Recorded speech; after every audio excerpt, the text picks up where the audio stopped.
So I'm sure everyone here's mind is on tomorrow, which is both Guy Fawkes Day and National Donut Day. So I hope you commemorate the occasion by voting if you haven't already, perhaps at the pop-up clerk's office at UMA. And today's talk is fitting as we're pondering institutions, identity, and campus support. Today's speaker, Tiffany Brannon, is joining us from UCLA, where she runs the Culture and Contact Lab. Tiffany's research is notable because it applies a cultural psychological approach to integrate two aspects of race that speakers in this series so far have discussed separately. On the one hand, we have race as racism and the power of individuals and institutions to organize around racial hierarchy. And on the other hand, we have race as a source of collective pride and identity and solidarity. So in her work, Tiffany examines how institutions of higher ed can and must consider both of these pathways to foster inclusion and academic success. Moreover, it highlights possibilities for intervention in classrooms, universities, and communities to do so. So for these efforts, Tiffany was recently awarded the Society for Personality and Social Psychology's Wegner Prize for Theoretical Innovation. But I think the most exciting part of Tiffany's program of research is that it'll continue here at the University of Michigan, where she'll join organizational studies in the fall. So let's offer Tiffany an early welcome for a talk on how diversity can yield dividends.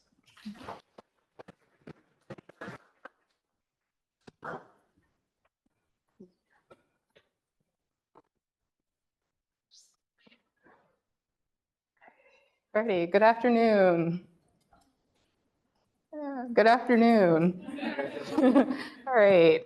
No, I'm very excited to be able to speak as part of the speaker series, especially in this really important Institute for Social Research. And I am going to talk about anti-racism, which I think is a really important way of thinking about how do we address systemic racism. And so the title of my talk is Diversity Can Yield Dividends. And it's not lost on me that I'm giving this talk at a time where there's lots of rhetoric around diversity and division or questioning whether it's worthwhile to pursue diversity efforts and practices.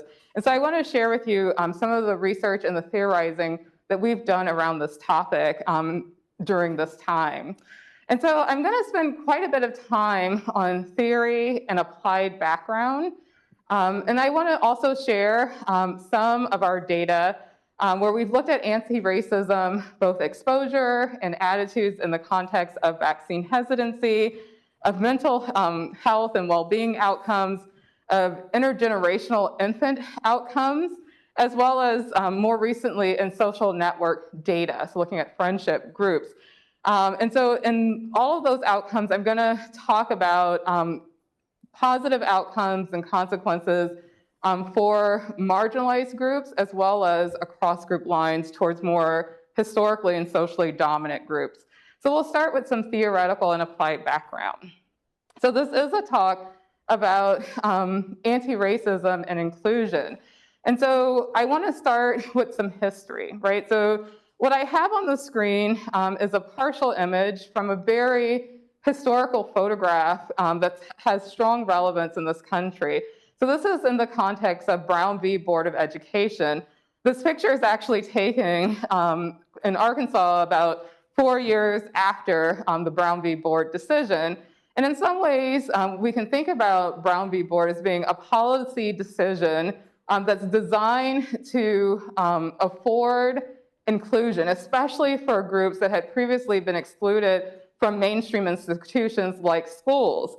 However, when we zoom out on this photograph, we see immediately that this policy is also going to require more, right? That intergroup attitudes are absolutely going to matter for the extent to which individuals, especially individuals that have been historically excluded, to the extent to which they're going to feel included, right? And so in my work, I try to think through what are ways that can foster inclusion for groups that have this historical experience of exclusion, but also what are some of the consequences for those policies for intergroup attitudes, recognizing that the two are intertwined, right? That if we want to have a fuller sense of inclusion, a meaningful sense of inclusion, it matters the intergroup attitudes that individuals, especially from marginalized groups, that they're going to encounter within mainstream settings. And so this framework looks at the idea that often what can be effective is to institute policies and practices that are designed to both remove or eliminate stigma, but also practices that recognize opportunities to include or promote strengths. Put another way, this is a framework that looks at efforts to mitigate prejudice, but also to welcome in and invite pride. In previous work, just to give you a quick broad overview as by way of background, we've looked at how both of these types of experiences impact the experience of inclusion for marginalized groups, such as in this context, we looked at African American and Latinx college students. And we looked at how both pride experience, in this set of data, we defined pride experiences as experiences such as taking classes in African American studies or Latinx studies, living in cultural or ethnic themed dorms. We also looked at prejudice experiences, right? And so these were reported experiences of hearing derogatory remarks about one's group on a college campus, right? Of having negative interactions with campus police. So we looked at, in this larger longitudinal study of Latinx and African American college students, how both types of experiences, one tied to pride, right, where one's racial and ethnic group is made salient, but there are opportunities to engage and connect with in-group others. There's opportunities to also engage with the history and contemporary lived experience of the group, how those experiences relate to experiences of prejudice. And so we looked at, in particular, how this is related to in-group closeness, out-group closeness, and in turn, a broader measure of institutional belonging, and then outcomes that often tend to be related to institutional belonging, such as well-being measures and academic achievement outcomes. And what we found in this data is that pride experiences positively predicted in-group closeness, which in turn predicted sense of belonging. We also found that for prejudice experiences, negatively predicted out-group closeness, but we found that both out-group closeness and in-group closeness mattered for institutional belonging, and then sense of institutional belonging mattered for the academic and well-being outcomes. And so this suggests that both pride and prejudice experiences can be important pathways for belonging. They can operate differently.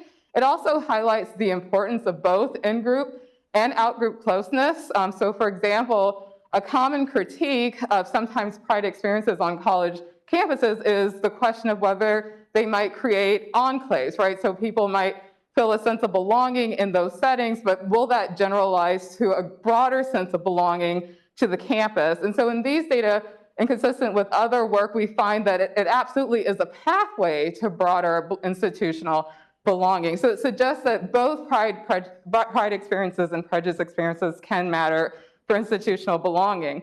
We've also, in past work, we've done experimental research where we've shown that both pride and prejudice can matter for academic achievement.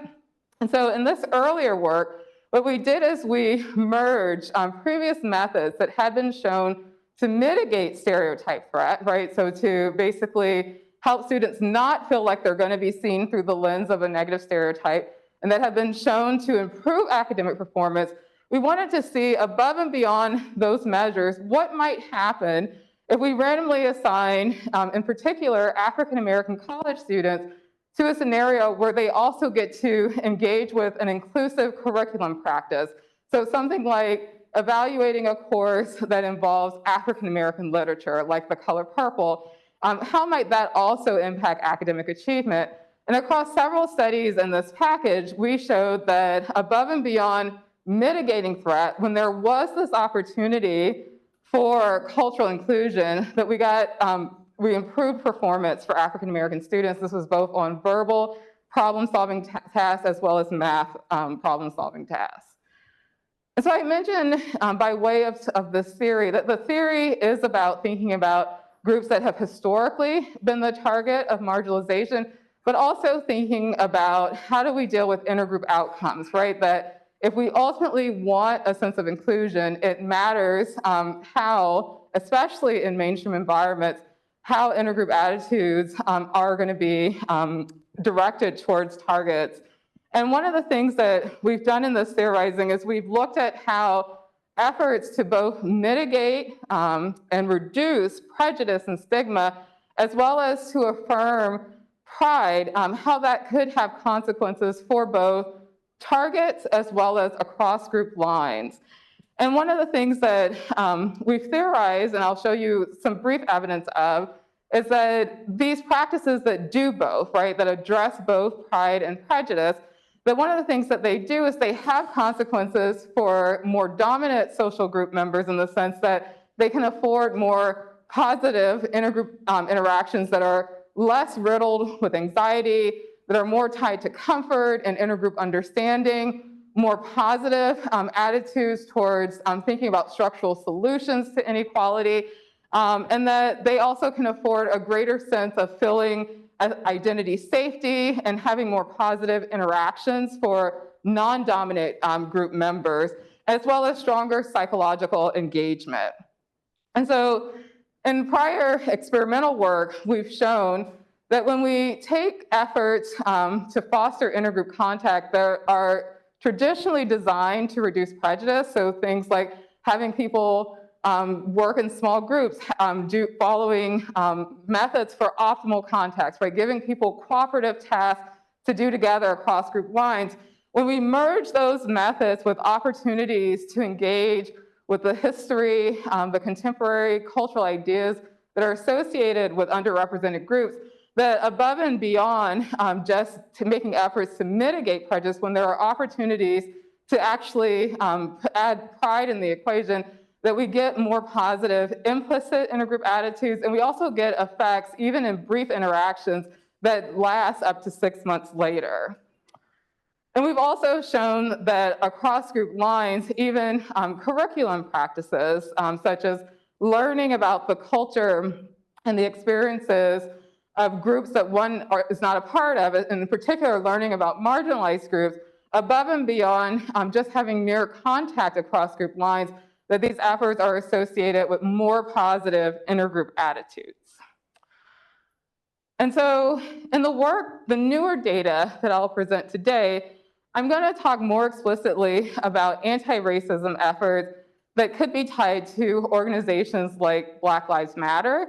And I want to highlight, or at least frame some of these efforts as being congruent with this framework of both reducing stigma or prejudice and promoting pride or strengths, right? So if we look at even the way that Black Lives Matter has defined itself, it's about addressing systemic racism, right? So an explicit effort to target stigma and prejudice, but also about affirming broader humanity, right? And contributions, right? So also seeing groups as sources of strength and pride and recognizing their history and contemporary lived experiences.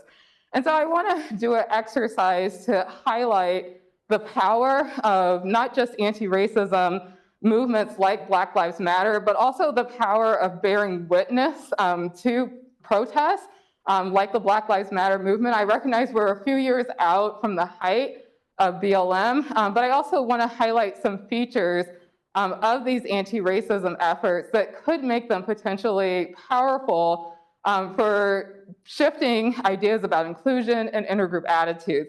And so I'm going to share an excerpt from an essay that was written by Jasmine Ward, who's a two-time National Book Award winner. And so this essay is written in the context of the coronavirus pandemic.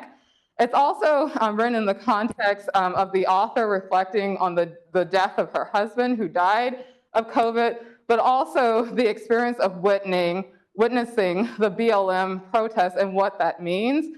I'll also invite, because it is a lengthy excerpt, for people, after I read the excerpt, to share what they observe about the ways in which the authors highlight systemic racism, but also the positive aspects that are also highlighted tied to anti-racism.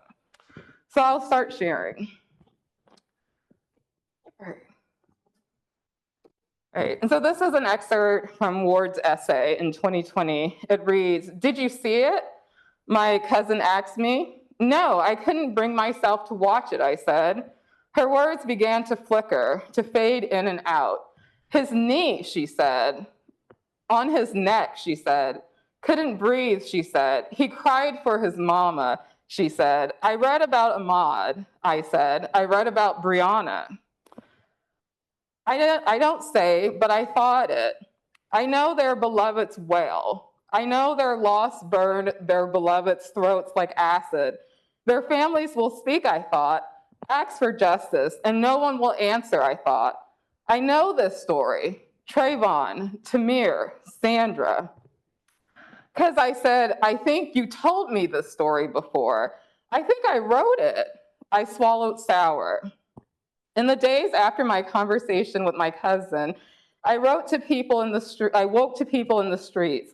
I woke to Minneapolis burning. I wrote to protests in America's heartland, Black people blocking the highways. I woke to people doing the haka in New Zealand. I woke to hoodie-wearing teens. I woke to droves of people, masses of people in Paris, sidewalks to sidewalks, moving like a river down the boulevards. I knew the Mississippi. I knew the plantations on its shore, the movement of enslaved and cotton up and down its eddies. The people marched, and I had never known that there could be rivers such as this. And as protesters chanted and stomped, and they grimaced and shouted and groaned, tears burned my eyes. They glazed my face. I sat in my stuffy pandemic bedroom and thought I might never stop crying. The revelation that Black Americans were not alone in this, that others around the world believed that Black Lives Matter, broke something in me, some immutable belief I carried with me my whole life. This belief beat like another heart, thump, in my chest from the moment I took my first breath.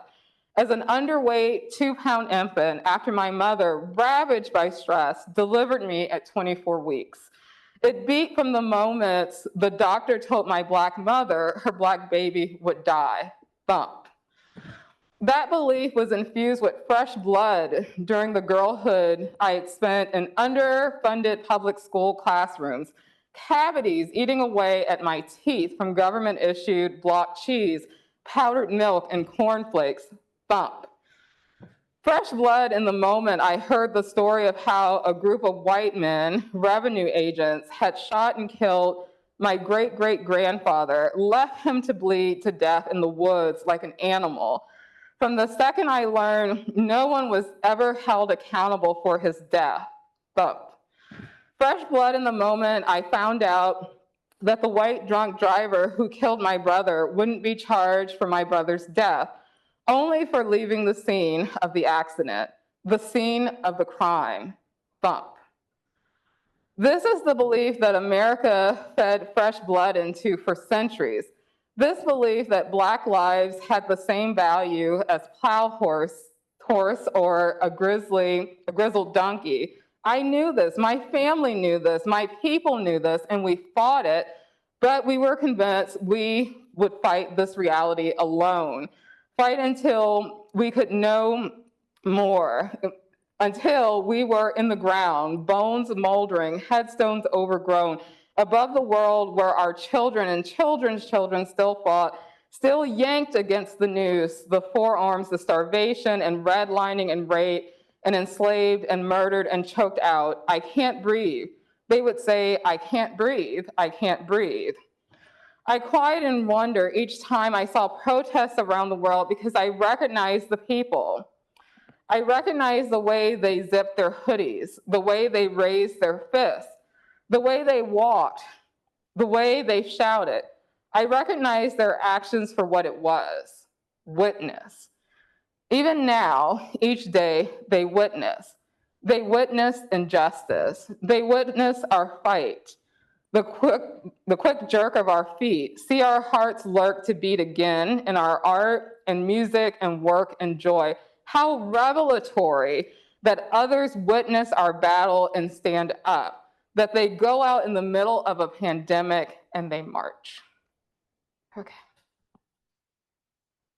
All right, so since it is Monday and it's a rainy day, and I think everybody's thinking about Tuesday, here's our chance to be interactive, but this is a really powerful piece. And I just want to open it up for things that people observed or things that stood out to them about that essay, that excerpt from the essay.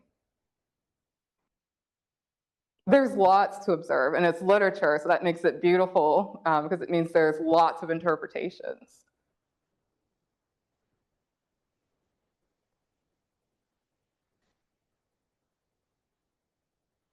Yes.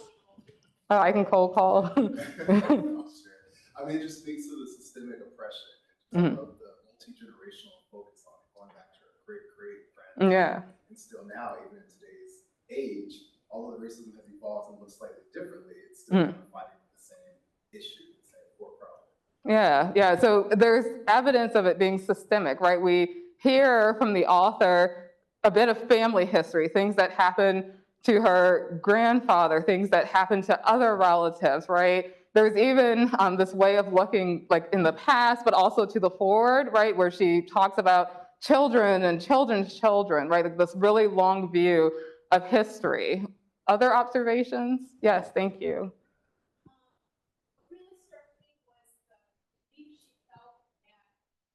Others outside of recognizing the humanity. Mm-hmm.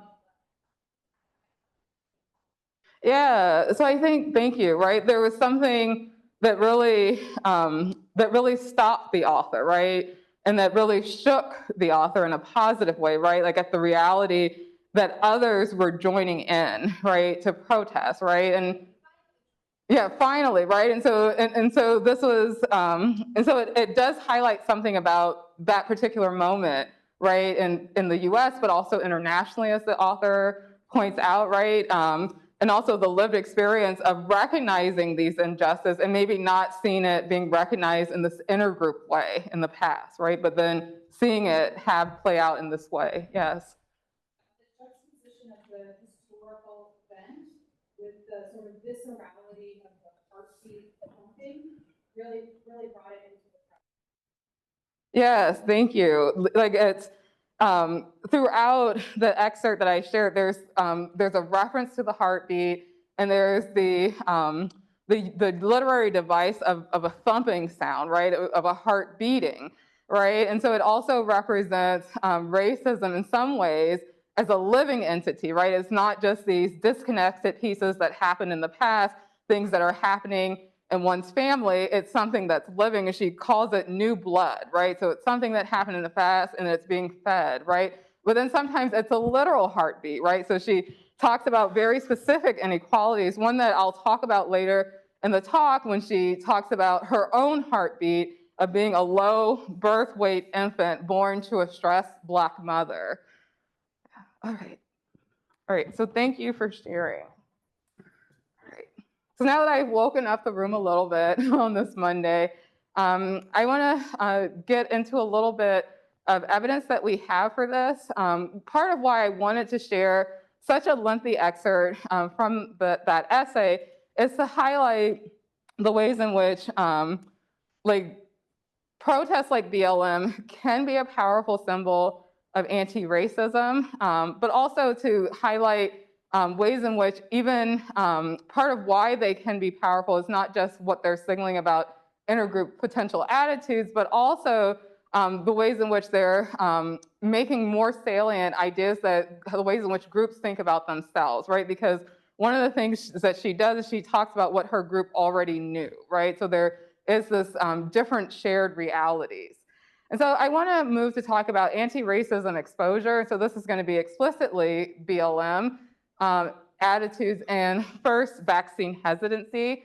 So this was in the context of the coronavirus pandemic and looking at basically the intertwined pandemics of racism and the coronavirus. In this research, in this paper, we looked at BLM exposure in several ways. So we looked at it as actual protest numbers. We looked at it as news reporting, so were people living in a geographical area, like what was the volume of headlines and articles that were particular to BLM across a particular time period. We also were able to look at it as information-seeking behavior. So using things like Google Trends, we were able to look at the extent to which in a geographical region they were searching for information related to Black Lives Matter during the similar time period. And so I'll just quickly share with you some of the data for this paper.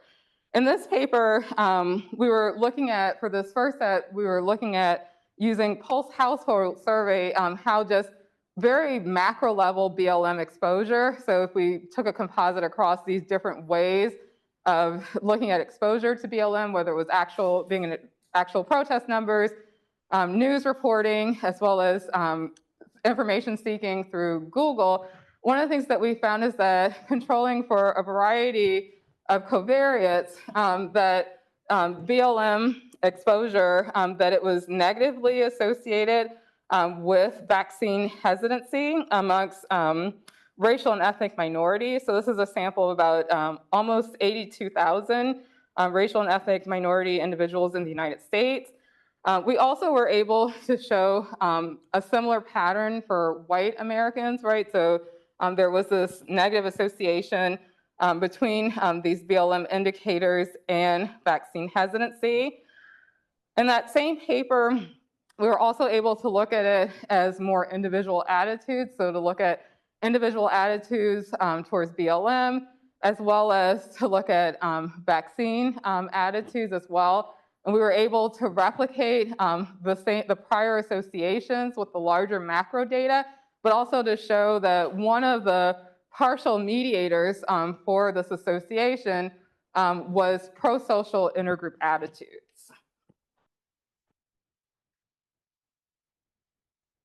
We also have looked at BLM exposure and mental health indicators.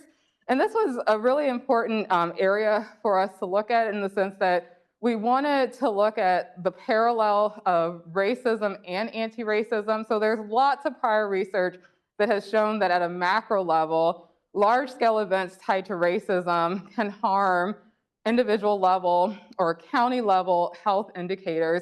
And here we wanted to know, is the opposite true, right? So given how many powerful cues and the deep cultural roots that can be tied to anti-racism efforts, can exposure to anti-racism, can it be associated with positive mental health indicators, right? So going back to the essay by Jasmine Ward, is it related to that elated, meaningful experience that she experienced, and that she also tied to experiences of racism, but in the opposite way. And so again, past work has looked at, if we look at prior research, we know that even at large scale, like state-involved police shooting of unarmed Black victims is associated with mental health, negative mental health indicators for individual outcomes. More closely tied to what we're looking at, we know that in the context of the murder of George Floyd, right, that there's the murder of George Floyd, that it's associated with negative mental and emotional health impacts as well. And so here we wanted to look at the large-scale impact of something like BLM protests as an anti-racism effort. And so we looked at protest numbers. We also looked at, in this data set, information seeking across different platforms, so both Google Trends, but also YouTube. And we were also able to look at Twitter X data at the time. And what we found is that anti-racism was associated with lower depression and anxiety, yet higher self-rated health across both racial and ethnic minority participants as well as white participants. And we also were able to content analyze BLM or anti-racism tweets, and basically able to show that the content of those tweets were associated more so with positive affect.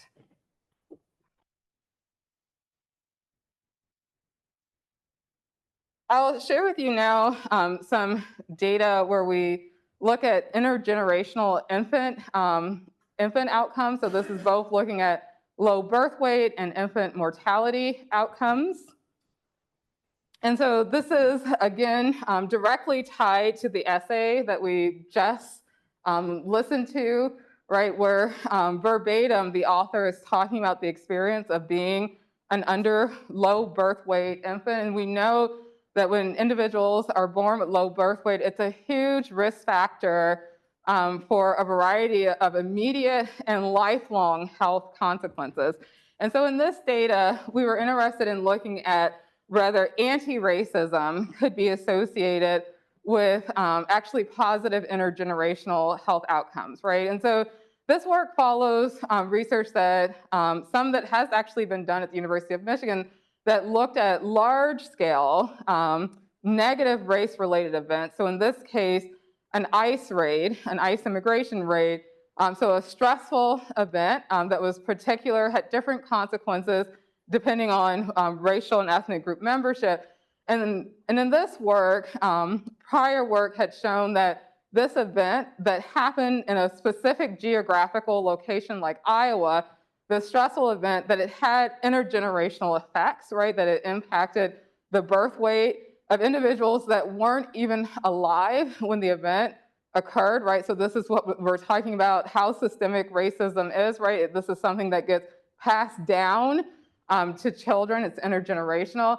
And so in their data, they were able to show that this raid that happened in Iowa, that if you look at the incidence of infants born with low birth weight before and after the raid, that there was this shift amongst both Latina US-born and Latina foreign-born mothers, such that that rate increase of low-weight birth infants, but there was no change for the same geographical area for white mothers. And so in the research that we did, we wanted to understand, could anti-racism, so fully recognizing that racism can have this really powerful intergenerational effect, we wanted to try to understand, could anti-racism also have an effect that goes beyond individuals that were present at the time that the anti-racism event occurred.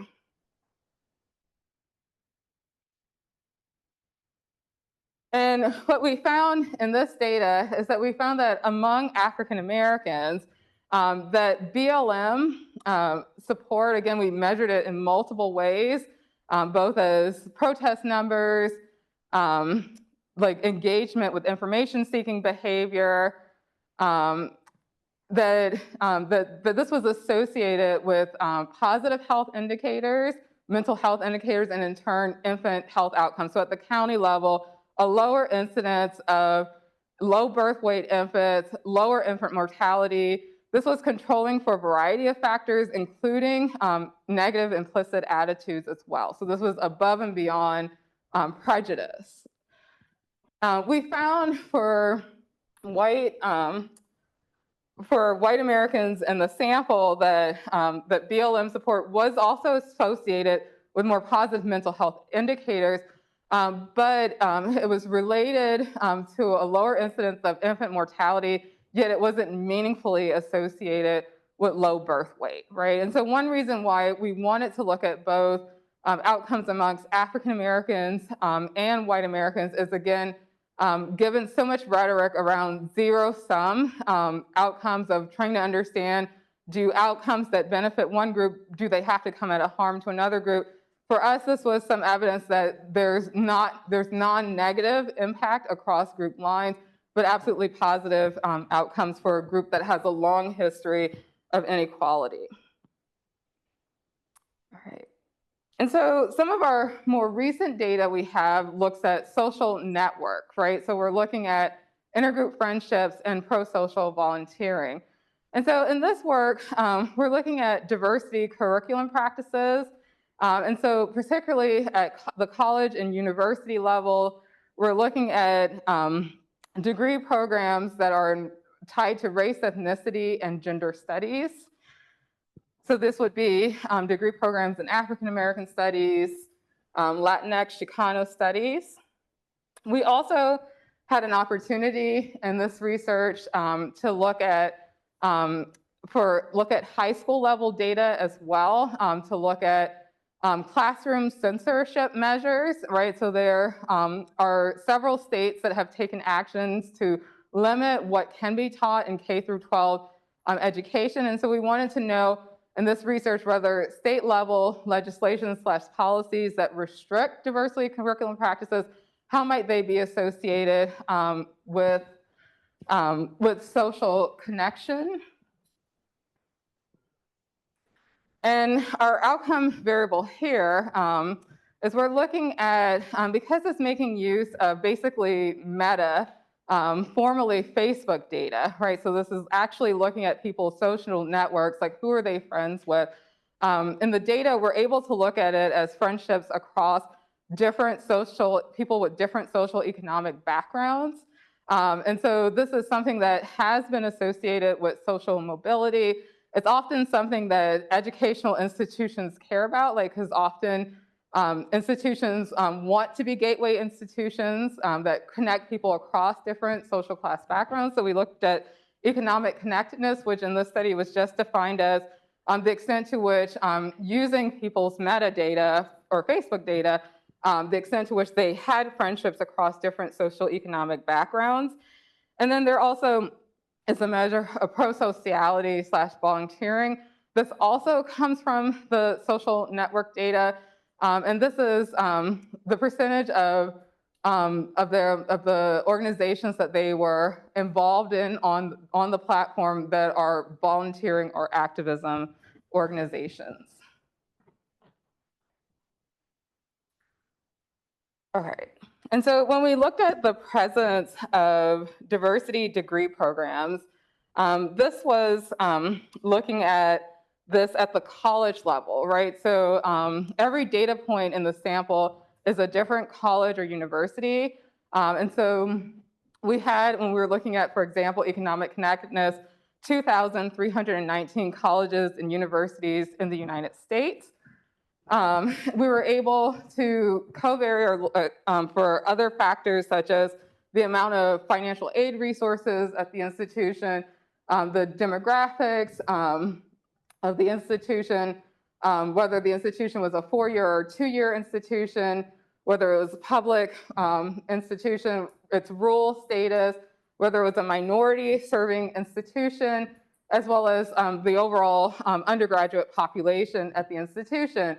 And one of the things that we found is that the mere presence, right? So this is extraordinarily macro data, but the mere presence of diversity degree programs, so this is using the US Department of Education's database to map the availability of these programs at the specific colleges and universities, that this was positively associated with economic connectedness and also with pro-sociality and volunteering.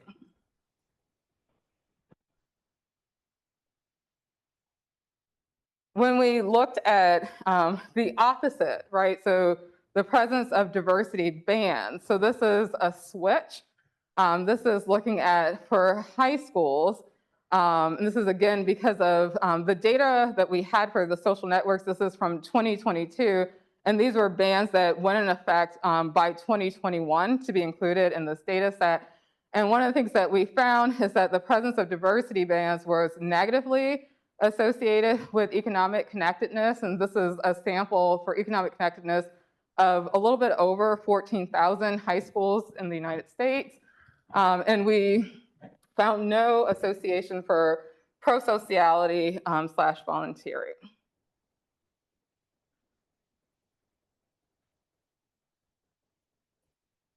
Okay. All right. All right. So I'm going to transition to concluding. So I would like to end the talk very similar to how I began it, by hopefully emphasizing the importance of thinking about anti-racism as something that's systemic, as something that's not hollow, that's something that could be tied to cultural background, it could be tied to history, it could be a powerful intergroup symbol, it could be something that institutions can signal or cue support for, and that this could be associated with social, health, and intergroup consequences, and those consequences could be among and target groups or groups that have a long history of oppression and exclusion, but they also importantly, in this contentious time where there's so much rhetoric around division tied to diversity initiatives, they absolutely could be tied to inclusion indicators and non-negative, and in some cases, positive consequences for more socially and historically dominant groups. And so with that, I'd like to thank my lab at UCLA, the Culture and Intergroup Contact Lab, and I'll open it up for questions.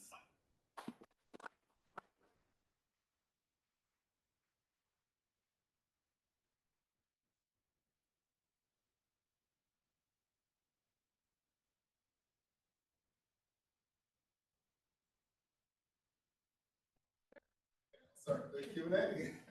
Tiffany, thank you so much for that great presentation. So I have two questions.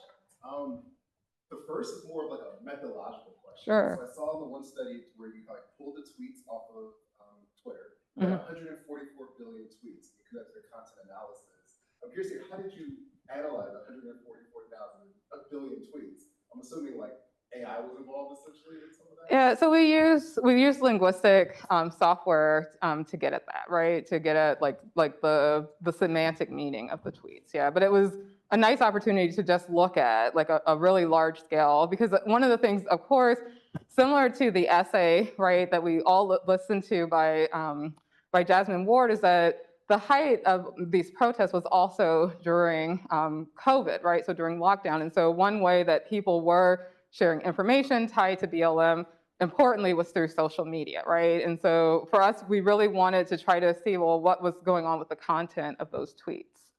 Yeah. Okay, and a follow-up, can the linguistic software get at sarcasm in the tweets, where on the surface level, the words actually say something positive, meaning behind it is really sarcastic, and could offer the opposite? Like, yeah, machine learning have that level of, I guess, nuance. Yeah, it absolutely could. And so that's one reason why we packaged it also like with like some of the census data and some of the other data showing like the positive mental health consequences, right? Because it is true, right? Language can have multiple meanings. There could be different actors, you know, saying certain things on Twitter. And so I think on its own, like if we only had the social media data suggesting that, you know, people were exposed to messages that also indicated more positive affect, that I'd be more concerned about it. Like is it a real effect, or is it just sarcasm? But what's your prediction about the sarcasm? I mean, I think it's just so when you look at a lot of tweets, sometimes they're accompanied with images. So the combination of the word and the image, it really is that context that really gives away what the true meaning is. So someone can have an image of like a BLM protest, but then say a sarcastic message like "this is progress," right, or something like that. Yeah, it's really kind of conflicting with the image, so it really sends the opposite message. I realize it might be a minority of the tweets, so I was just kind of curious about the sophistication of, because I mean 144 billion tweets, I'm blown away by that sheer power. Yeah. But it'd be important to look at, right, in its own analysis. Yeah. The other question I had too was, so I loved the work you're doing on the same project with support for BLM, and I'm curious to hear more about kind of the mechanism of why is it that support for BLM is leading to these positive health outcomes. Like, what are your kind of thoughts there in terms of the mechanism that's explaining why this is happening? Yeah, so I think part of it could be some of the psychological experience with the essay, right, with Jasmine Ward, right, that it's like that there is something so powerful about seeing a collective, especially I think an intergroup collective mobilize around a set of ideas. It's also possible that those ideas are making salient not just in real time, like what people are doing, but it could be making salient other cultural ideas tied to what it means to be a part of the group, and that could be affording positive mental health consequences. But I guess to me, it's just interesting given that how powerful racism is and how racism like just sends such powerful messages, that there's some evidence that anti-racism also could be signaling very consequential and powerful messages too. So I think it's doing not one thing, right? I think it's working because It's signaling something about, maybe it's bearing witness, to use the words in the essay that I shared, but it's also, I think, making salient so many other ideas tied to maybe to positive group identity, tied to feeling like a sense of humanity. Yeah, I think it's doing a lot of things. Thank you.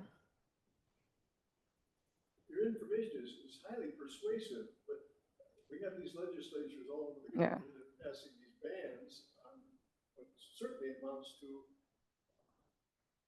programs and policies that would benefit society as a whole. How is it ever going to be the case where that could be resistance? Yeah, it's a great question, right? So it's a question I spend a lot of time thinking about, right? Because it's so active, right? Like there are active policy, often at the state levels, happening that make it, they're restricting access to programs, that are restricting access to what's being taught, to what clubs can exist on high school campuses, on college campuses, that could be really important for signaling the values, especially if those are anti-racism values of an institution. There's lots of efforts to actually portray those initiatives as divisive, or to portray what it means to get rid of those initiatives as actually, oh, this is going to be good for inclusion. And so I think part of it is gathering more evidence, right, of trying to really document like what are the benefits of these initiatives, and for groups that have historically experienced exclusion, and more, there's just been more of a need to document the intergroup aspects of it as well.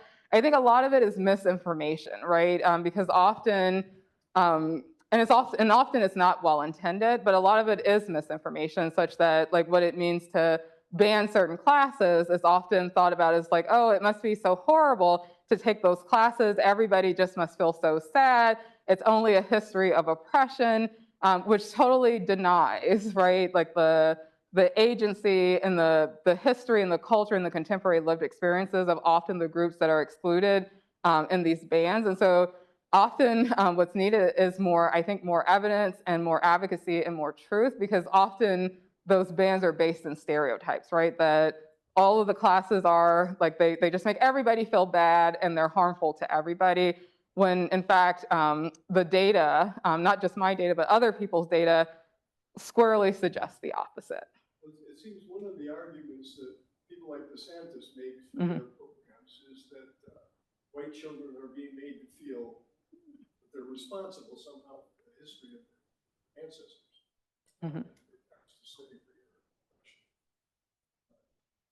With a study that demonstrates that there is no such effect on white children, makes sense.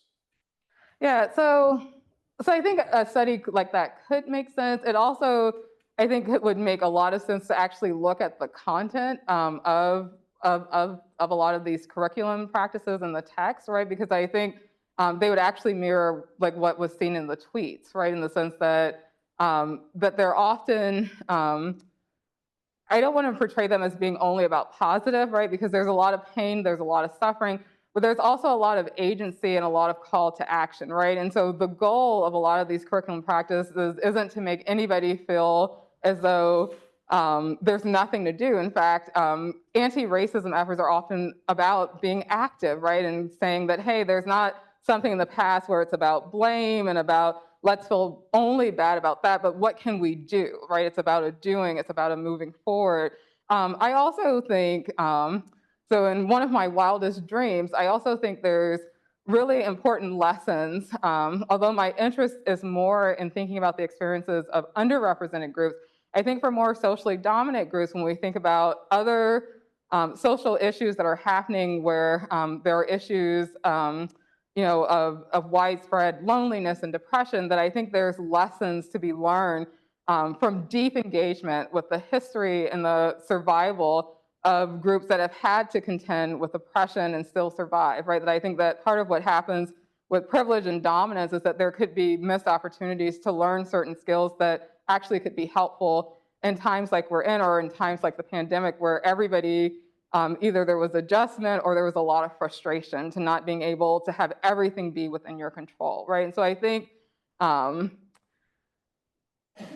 like I guess what's wild to me about a lot of the policies in the state of Florida, and I'll say I was born in Florida, my family still lives in Florida, is that there's just no evidence, right, that suggests that these practices are making students, in particular white students, just walk away feeling guilty, right? In fact, I think it's a misread and a misportrayal of the content of these courses, right? Because they are about history, which does involve trauma and inequality, but they're also about so much resilience as well.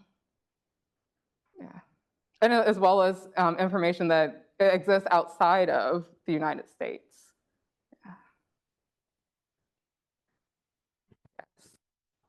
Thank you for the talk, Dr. Brandon. I appreciate the multimodal way you gave us to engage with this, like data. Yeah. I want to ask a question. I think builds off what Dr.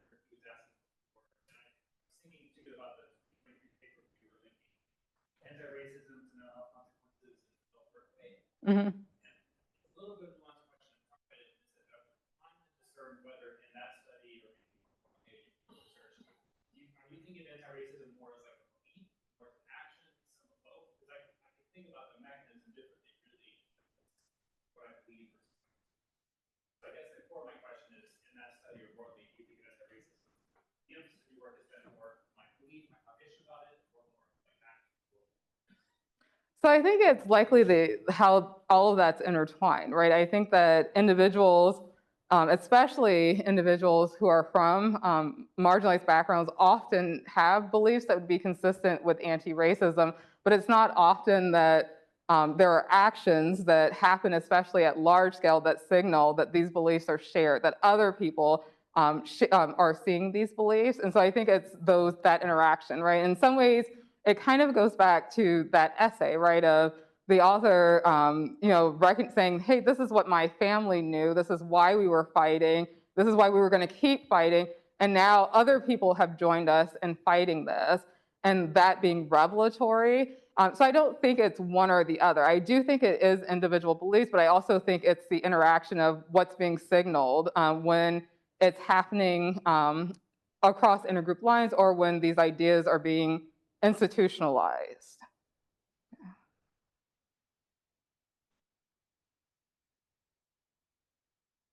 Yes. I was wondering if in some of the anti-racism actions that you're looking at, if some of them could be downstream of politics more generally, right? And then maybe you're getting more BLM activity in spaces that are already politically democratic or more left-leaning, and those are also places where you've got more robust social services in the state, or there's other things that are going on there. I was not sure if I caught everything. It looked like at the end, like in the last paper, you had a measure of democratic something, but I just wondered. Yeah, so in all of them, we definitely look at like voting data, like to look at like the share of, like in the most recent election, like what's the share of votes that went to the Democratic candidates. We have indicators, and some of the studies are more complex indicators of like kind of what's going on social economically in the area, right? So like indicators of poverty, like rural status, like other social class indicators. So I don't think it's just that. Like these things tend to correlate with each other in the sense that there's, like for example, like in states where there's bans on curriculum practices, those are by and large red states, right? And then often where there's the most, for instance, BLM activity, where it has occurred historically, is going to be in areas too that are more democratic, right? And so we've tried to use measures to also explicitly include that. We include that in all the studies of support for Democratic candidates in the most recent election, as well as a variety of social economic indicators. Yeah. Yes. Conceptual question is kind of similar to the earlier racism being bias or beliefs versus behaviors. Mm-hmm. The speaker series has all been about the psychology of systemic racism. Some talks have focused on reducing bias. Mhm. Here's the first to talk about anti-racism as an affirmative action or belief. Can you share a little bit more about how you see the psychology of anti-racism as being distinct from psychology of bias reduction, or how you kind of conceptualize that that vertical independent of the absence of bias? Yeah, so it's a good question. So how is anti-racism not simply just the reduction of racial bias? And I think that part of it is that it can draw on a variety of deeply held ideas. So like one of the things anecdotally, like we haven't looked at this directly yet, is that during the height of the BLM movement, there also was this overwhelming like sales of African American literature, right? Works by African American writers, right? And so there's also like there's I think a difference between unlearning stereotypes versus actually learning more about the history of a group, the contemporary lived experience of the group, the joy of a group, right? The humanity of a group, like the fuller humanity of the group. And I think that when you have a group that has such a long history of oppression, that it's not simply like maybe it's just, the fullness isn't just realized by just mitigating bias, right? That there's also almost these other parts that are, that are bless you, that are tied to identity and that are tied to self that are often left out of the mainstream. And so part of what anti-racism efforts could be doing is that it's also bringing some of that to the forefront as well and recognizing that as well.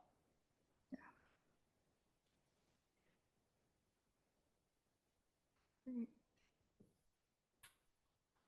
think that's a great place to say vote, and hopefully after the election for another round of applause. Thank you.